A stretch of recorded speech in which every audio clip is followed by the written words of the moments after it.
यह एक ऐसा मंत्र है जिसे हम सभी ने कहा है या सुना है, लेकिन क्या यह सच है?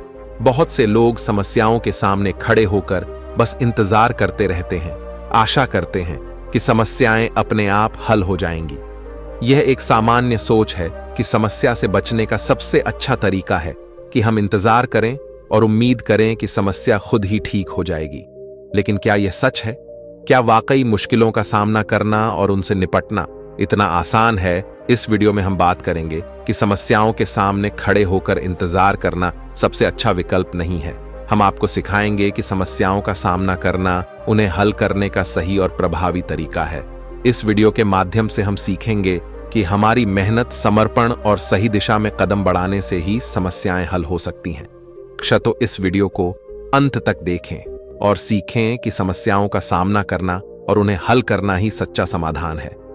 तो चलिए शुरू करते हैं। दोस्तों, बहुत समय पहले की बात है। एक राज्य का राजा बहुत चिंतित था क्योंकि उसकी पत्नी का जन्मदिन नजदीक आ रहा था। यूं तो कहने को वह राजा था, लेकिन फिर भी उनके वैवाहिक जीवन में हजारों प्रकार की समस्याएं थीं। परंतु राजा जन्मदिन पर अपनी पत्नी को एक ऐसा उपहार देना चाहता था कि जिससे उनके जीवन में जो दुख है वह कम से कम उस दिन के लिए दूर चला जाए। वह अपनी पत्नी को खुश करना चाहता था, किंतु आपने देखा होगा कि यह कार्य बहुत ही मुश्किल है, क्योंकि हम आज तक किसी को खुश नहीं कर पाए। हम चाहे लाख कोशिशें ही क्यों ना कर लें, लेकिन हम कभी किसी को खुश नहीं कर पाते, क्योंकि यह खुशी हमारे पास नहीं है और ना ही सामने वाले के पास है। जो हमारे पास है ही नहीं, वह हम किसी और को कैसे दे सकते हैं? अर्थात अगर आपको किसी दूसरे को खुशी देनी है तो सबसे पहले आपको खुश होना होगा, आपको खुश महसूस करना होगा। अर्थात वह खुशी आपके पास होनी चाहिए, तभी तो आप किसी और को खुश रख सकते हैं। एक दिन राजा ने सभी दरबारियों को दरबार में उपस्थित होने का आदेश दिया और साथ ही सभी मंत्रीगण भी वहां पर उपस्थित थे। तभी राजा ने सभी से सुझाव मांगा कि आखिर वह किस प्रकार अपनी पत्नी को जन्मदिन पर खुश कर सकता है। आखिर वह उन्हें कैसा उपहार दे जिस कारण राजा की पत्नी खुश हो सके। वहां पर उपस्थित सभी लोग अपने मन की बातें राजा से बताते हैं, परंतु राजा को वहां पर उपस्थित किसी भी व्यक्ति का कोई सुझाव पसंद ही नहीं आया। एक दिन संध्या के वक्त राजा अपने रथ से कहीं जा रहा था। तभी रास्ते में उसने एक बहुत ही सुंदर मूर्ति देखी। वह मूर्ति बहुत ही सुंदर और आकर्षक थी। उसे देखकर ऐसा प्रतीत होता था मानो उस मूर्ति में जान हो। उस मूर्ति को देखकर राजा बहुत प्रसन्न हुआ और वह तुरंत ही मूर्तिकार के पास पहुंचा और राजा उस मूर्तिकार से कहता है, तुम तो बहुत बड़े कलाकार हो, तुम्हारी मूर्तियों में चांद नजर आता है। ऐसा प्रतीत होता है कि तुम्हारी मूर्तियां जीवित हैं। हम तुम्हारी इन मूर्तियों को देखकर बहुत प्रसन्न हैं। हम चाहते हैं कि तुम्हारी सारी मूर्तियां हमारे दरबार में शामिल हों। यह सुनकर वह मूर्तिकार बहुत प्रसन्न हुआ, जैसे उसे कोई खजाना मिल गया हो। लेकिन तभी राजा ने उस मूर्तिकार से एक और बात कही, देखो, मैं चाहता हूं कि तुम मेरे दरबार में शामिल हो जाओ, किंतु उससे पहले तुम्हें हमारे लिए हमारी रानी की ऐसी मूर्ति बनानी होगी जिसे देखकर वह खुश हो जाए और अपने सारे दुख दर्द भूल जाए। और यदि तुम ऐसा ना कर सके तो मैं तुम्हारा सर धड़ से अलग कर दूंगा। राजा के मुख से यह सुनकर मूर्तिकार घबरा गया, उसके पसीने छूट गए। वह राजा को मना भी कैसे करें, इसीलिए उसने ना चाहते हुए भी राजा को स्वीकृति दे दी। राजा उस मूर्तिकार की बात सुनकर बहुत प्रसन्न हुआ और वह वापस महल लौट गया। लेकिन उधर दूसरी तरफ जो मूर्तिकार अब तक बहुत प्रसन्न था, जो अपने मन से मूर्तियां बनाया करता था, जो हमेशा खुश रहता था, अब वह दुखी हो गया था। वह गहरे दुख में चला गया था। वह डर के कारण रानी की मूर्तियां बनाना शुरू करता है, परंतु जो भी मूर्ति बनाता था उस मूर्ति को देखकर ऐसा प्रतीत होता था मानो वह मूर्ति बहुत दुखी है, उसे किसी प्रकार का कोई दुख है।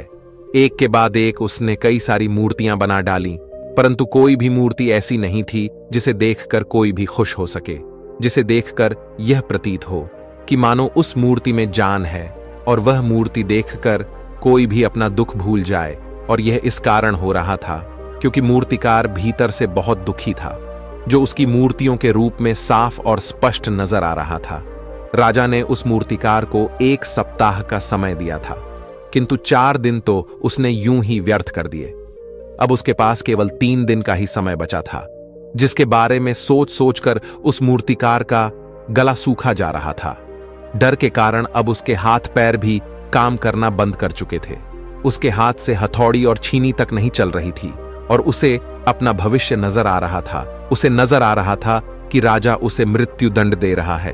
उसके बाद उसके परिवार का क्या होगा, उसके परिवार को कौन संभालेगा, यह सोच सोचकर उस मूर्तिकार का मन बैठा जा रहा था। तभी उसने एक योजना बनाई। वह अपने परिवार को साथ लेकर रात ही में गांव छोड़कर चला जाएगा। यह सोचकर वह तुरंत घर लौटा। उसने सारा सामान बांधा, अपनी पत्नी और अपने बच्चों को भी तैयार किया। वह जैसे ही घर से निकलने वाला था कि तभी उसने देखा कि राजा के सिपाही वहां पर तैनात है। यह देखकर वह मूर्तिकार और भी घबरा गया। वह समझ नहीं पा रहा था कि क्या करें। यदि वह यहां से भागने की कोशिश करता है और पकड़ा जाता है तो राजा उसके साथ साथ उसके परिवार को भी मृत्यु दंड दे देंगे। वह कुछ समझ नहीं पा रहा था। तभी वह जमीन पर बैठ गया और रोने लगा और अपनी पत्नी से कहता है, अब से तुम्हें बच्चों का ख्याल रखना होगा। मेरा और तुम्हारा साथ यहीं तक था, क्योंकि राजा ने जिस प्रकार की मूर्ति का मुझे आदेश दिया है, मैं उस प्रकार की मूर्ति नहीं बना पा रहा। जिस कारण राजा मुझे मृत्यु दंड दे देंगे, वह मेरा सर धड़ से अलग कर देंगे और उसके बाद तो तुम्हें ही बच्चों का ख्याल रखना होगा। इतना कहकर वह जोर जोर से फूट फूट कर रोने लगा। देखते ही देखते रात बीत गई और अगले दिन सुबह सुबह उस मूर्तिकार के दरवाजे पर एक गुरु भिक्षा मांगने आए। मूर्तिकार ने उन्हें भिक्षा लाकर दी तो मूर्तिकार बहुत परेशान लग रहा था, जिसे देखकर गुरुवर उस मूर्तिकार से कहते हैं, बेटा, हमारे जीवन में दुख और सुख तो आते ही रहते हैं। हमारे जीवन में दुख और समस्याएं तो होती ही हैं, किंतु इन सभी दुख और समस्याओं का समाधान और निवारण भी होता है, परंतु हम केवल दुख और समस्याएं ही देखते हैं। उन दुख और समस्याओं के छिपे निवारण और समाधान को हम कभी नहीं देख पाते। यदि तुम ध्यान से देखोगे तो हर समस्या का समाधान है और हर दुख का निवारण भी है। मैं यह अच्छी तरह जानता हूं कि तुम यहां से अपनी पत्नी और बच्चों को लेकर भाग जाना चाहते थे, किंतु ऐसा हो नहीं सका। उस मूर्तिकार ने जब गुरु के मुख से यह बातें सुनी तो वह उनके चरणों में जा गिरा और हाथ जोड़कर उन गुरुवर से कहता है, हे गुरुवर, आप ही बताइए मैं क्या करूं। राजा ने मुझे मूर्ति बनाने का आदेश दिया है, किंतु मैं चाहकर भी मूर्ति नहीं बना पा रहा, और यदि मैंने मूर्ति नहीं बनाई तो राजा मुझे मृत्यु दंड दे देंगे, और उसके बाद मेरे परिवार का क्या होगा, उनका ख्याल कौन रखेगा। तभी गुरुवर उस मूर्तिकार से कहते हैं, बेटा, आंख बंद कर लेने से कुछ नहीं होने वाला, क्योंकि दुख और समस्याएं तो वहीं की वहीं खड़ी रहती हैं। ध्यान देने और कर्म करने से सब कुछ बदल जाता है। यदि तुम केवल आंखें बंद करके यह सोचोगे कि तुम्हारी समस्याएं चली जाएंगी तो ऐसा कभी नहीं होगा। इतना कहकर उन गुरुवर ने उस मूर्तिकार के कानों में कुछ कहा और उसके बाद वह वहां से चले गए। उन गुरु के वहां से चले ले जाने के बाद वह मूर्तिकार महल गया, जिसे देखकर राजा उस मूर्तिकार से कहता है, लगता है तुमने समय से पहले ही एक अद्भुत मूर्ति तैयार कर ली है। बताओ वह मूर्ति कहां है, मैं भी उसे देखना चाहता हूं। इस पर मूर्तिकार जवाब देते हुए कहता है, महाराज, अभी तक मैंने मूर्ति तैयार नहीं की है, परंतु आपके दिए हुए समय पर मैं अवश्य ही वह अद्भुत मूर्ति तैयार कर लूंगा, लेकिन उससे पहले मेरा एक बार महारानी से मिलना बहुत आवश्यक है, अन्यथा वह अद्भुत मूर्ति तैयार नहीं हो पाएगी। राजा ने उस मूर्तिकार की सारी बातें ध्यानपूर्वक सुनी और उसके बाद राजा ने मूर्तिकार को महारानी से मिलवाया। मूर्तिकार महारानी से मिलने के बाद महारानी से प्रश्न करते हुए कहता है, महारानी जी, किसी भी औरत के जीवन का सबसे बड़ा दुख क्या हो सकता है। इस पर महारानी जवाब देते हुए उस मूर्तिकार से कहती हैं, किसी औरत का मानव बन पाना उसका सबसे बड़ा दुख है। तभी वह मूर्तिकार महारानी से एक और प्रश्न करते हुए कहता है, महारानी जी, किसी औरत के जीवन का सबसे बड़ा सुख क्या है। महारानी उस मूर्तिकार के इस प्रश्न का जवाब देते हुए कहती हैं, किसी भी औरत के जीवन का सबसे बड़ा सुख उसके पति और उसके बच्चों का उसके पास होना है। महारानी के मुख से अपने प्रश्नों का जवाब जानकर मूर्तिकार बहुत प्रसन्न हुआ और उनसे आज्ञा लेकर वह वापस अपने घर लौट आया और अब से वह दिन रात उस मूर्ति पर काम करने लगा। देखते ही देखते पूरे 3 दिन पूरे हो गए। आखिरकार रानी के जन्म दिवस वाले दिन वह मूर्तिकार उस मूर्ति को लेकर राजमहल पहुंचता है। लेकिन अब राजा के मन में यह बेचैनी थी कि पता नहीं उस मूर्तिकार ने आखिर कैसी मूर्ति बनाई होगी, पता नहीं वह मूर्ति महारानी को पसंद आएगी भी या नहीं। इस प्रकार के कई प्रश्न राजा के मन में चल रहे थे। राजा के मन की बेचैनी लगातार बढ़ती ही जा रही थी, लेकिन उधर दूसरी तरफ राजा को उस मूर्तिकार पर पूर्ण विश्वास भी था, क्योंकि राजा ने पहले ही उस मूर्तिकार के हाथों की कला देखी हुई थी। इसलिए एक तरफ उनके मन में यह भी विचार चल रहे थे कि उस मूर्तिकार ने जरूर ही अद्भुत मूर्ति बनाई होगी। वह मूर्ति सफेद कपड़ों से ढकी हुई थी। तभी राजा ने उस मूर्ति की ओर इशारा करते हुए रानी से कहा, यह आपका जन्म दिवस का तोहफा है, इसे कबूल करें। उसके बाद रानी ने अपने हाथों से उस मूर्ति से वह कपड़ा हटाया और उस मूर्ति को देखते ही रानी की आंखों से आंसू बहने लगे। और यह देखकर राजा को ऐसा प्रतीत हुआ कि मानो रानी को यह मूर्ति पसंद नहीं है।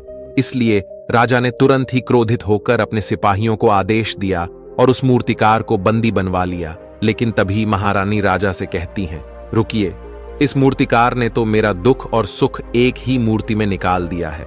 इस मूर्ति में मेरे पति मेरे साथ है और मेरे हाथ में मेरा बच्चा है। इससे सुंदर मूर्ति मैंने आज तक नहीं देखी। यह बहुत ही लाजवाब है, अद्भुत है। इससे सुंदर तोहफा मेरे लिए और कोई नहीं हो सकता। काश ऐसा मेरे जीवन में वास्तव में हो जाए, मेरे पति भी मेरे साथ हो और मेरे हाथों में मेरा बच्चा हो। महारानी की यह सारी बातें सुनकर और मूर्ति को देखकर राजा को अपनी गलती का एहसास हुआ। राजा अपनी प्रजा और अपने साम्राज्य की देखरेख में इतना व्यस्त रहता था कि वह कभी अपनी पत्नी को समय नहीं दे पाता था, जिस कारण राजा की आंखों से आंसू बहने लगे और दरबार में उपस्थित सभी लोग वह मूर्ति देखकर हैरान थे। आज तक किसी ने भी ऐसी सुंदर और जीवित मूर्ति नहीं देखी थी, जिसमें सुख और दुख एक साथ नजर आ रहे हो। उसके बाद उस राजा ने उस मूर्तिकार को रिहा करवाया और उसे ढेरों इनाम दिए और अपने राज्य दरबार में जगह भी दी।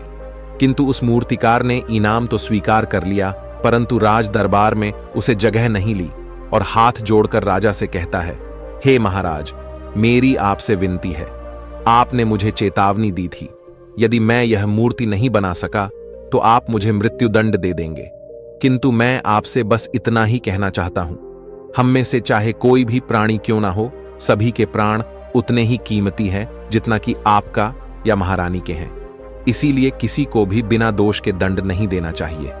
मेरी पत्नी ने मुझसे कहा था कि राजा की दोस्ती और दुश्मनी दोनों ही अच्छी नहीं है, इसीलिए मुझे आपके राज दरबार में कोई स्थान नहीं चाहिए। मैं अपनी छोटी सी दुनिया में बहुत खुश हूं। मैं अपने छोटे से परिवार के साथ बहुत खुश हूं। मैं आज तक जो करता आया हूं, मुझे वह पसंद है और मैं अपने पूरे जीवन काल वही करना चाहता हूं। मैं जैसा हूं, जिस हाल में हूं, मुझे बहुत प्रसन्नता है कि मैं आज इतना खुशहाल इंसान हूं। अब मुझे आज्ञा दीजिए। इतना कहकर वह मूर्तिकार वहां से चला गया। दोस्तों, इसी प्रकार हमारे जीवन में भी बहुत बड़े बड़े संकट और दुख आते जाते हैं, किंतु वास्तव में तो यह दुख और संकट हमें कुछ सिखाने के लिए आते हैं। किंतु हम तो केवल उन दुख और समस्याओं को ही देखते रह जाते हैं। हम उनका निवारण खोजने का तनिक भी प्रयास नहीं करते, और जब हम दुख के समय क्रोध करते हैं तो हम वास्तविकता में अपना ही नुकसान कर लेते हैं।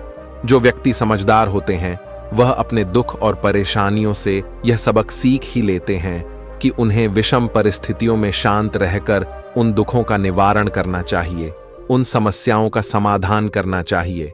किंतु हम में से अधिकांश लोग यह नहीं सीख पाते और वे लोग दुख और परेशानियों के समय पर क्रोधित हो ही जाते हैं। वह इस बात को अच्छी तरह जानते हैं कि हमें दुख और समस्या के समय पर शांत रहना चाहिए और उसका समाधान खोजने का प्रयास करना चाहिए, किंतु हम बार बार वही गलती दोहराते रहते हैं। जब भी हमारे सामने कोई विषम परिस्थिति उत्पन्न होती है तो हम बार बार क्रोधित हो जाते हैं और क्रोध में आकर हम अपना ही नुकसान कर लेते हैं, क्योंकि क्रोध में हम कभी भी कोई चीज सीख नहीं सकते। क्रोध में हमारा मस्तिष्क काम करना बंद कर देता है और उसे केवल वह परिस्थिति नजर आती है, वह समय नजर आता है जो उसके खिलाफ है और जो जीवन के दुखों से, इन समस्याओं से कुछ सीख नहीं पाता। ऐसा व्यक्ति पूर्ण रूप से एक दलदल में फंसे हुए इंसान की तरह है, जो परिस्थितियों के दलदल में कुछ इस प्रकार फंस चुका है कि वह वहां से निकल नहीं सकता। फिर वह चाहे कितना भी हाथ पैर क्यों ना मार ले, और जितना हाथ पैर मारेगा वह उतना ही उस दलदल में फंसता चला जाएगा। जबकि आपको हाथ पैर ना मारकर बल्कि शांत रहकर अपने मस्तिष्क का प्रयोग करना चाहिए और यह सोचना चाहिए कि इस दुख, इस समस्या और इस विषम परिस्थिति का समाधान क्या हो सकता है। किंतु आप तो अपने आप को पहले से ही दलदल में डाल चुके हैं और ऐसी स्थिति में आप बाहर निकलने के बारे में ना सोचकर लगातार और हाथ पैर मारकर आप अपने आप को उस दलदल में और भी नीचे डुबा जा रहे, तो ऐसी परिस्थिति में आप भला उस समस्या, उस परिस्थिति का सामना कैसे करेंगे, वहां से बाहर कैसे निकलेंगे। और वहीं पर जो व्यक्ति थोड़े भी जागृत है, जो दुख और समस्याओं का निवारण और समाधान खोजने में वास्तव में अपना समय लगाते हैं, वह यह जानते हैं कि निवारण और समाधान एक हीरे की तरह है। वह हीरे की खान की तरह है। जिस प्रकार एक हीरे को ढूंढा जाता है, फिर उसे तराशा जाता है, जिसके बाद उस हीरे की कीमत बहुमूल्य हो जाती है। ठीक वैसे ही दुख और समस्या में समाधान और निवारण खोजने की आवश्यकता होती है और वह हमें खोजने भी चाहिए। और जब आपको मिल जाते हैं, तब आपको एक ऐसी संपदा मिलती है, एक ऐसी समझ, एक ऐसा विश्वास, एक ऐसी शक्ति मिलती है कि उसके बाद आपके सामने जब भी कोई समस्या या कोई परेशानी आती है, तो आप अकेले नहीं होते, बल्कि आप यह समझ जाते हैं कि वह विषम परिस्थिति आपको कुछ सिखाने आई है और आप उसका डटकर सामना करते हैं। उसे वह सारी चीजें सीखते हैं जो वह आपको सिखाना चाहती है और उसके बाद आप और भी मजबूत होते चले जाते हैं। आपका विश्वास और भी बढ़ता चला जाता है। आप और भी शक्तिमान और बलवान होते चले जाते हैं। इसीलिए महात्मा बुद्ध कहते हैं कि यदि दुख है तो उसका निवारण भी है, यदि समस्या है तो उसका समाधान भी है। इसीलिए केवल दुख में उलझे मत रहिए, बल्कि उस दुख का निवारण कीजिए। और यही आपको करना चाहिए।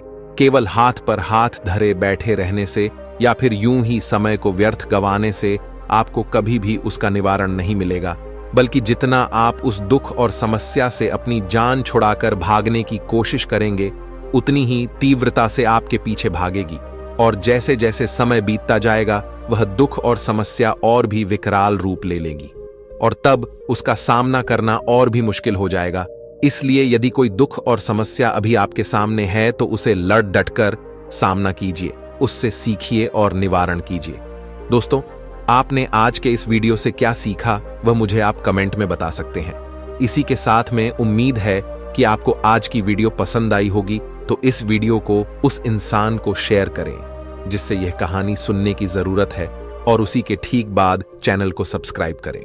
तो चलिए फिर मिलते हैं ऐसी एक और नई वीडियो में एक नए मैसेज के साथ। तब तक के लिए अपना ख्याल रखें। धन्यवाद।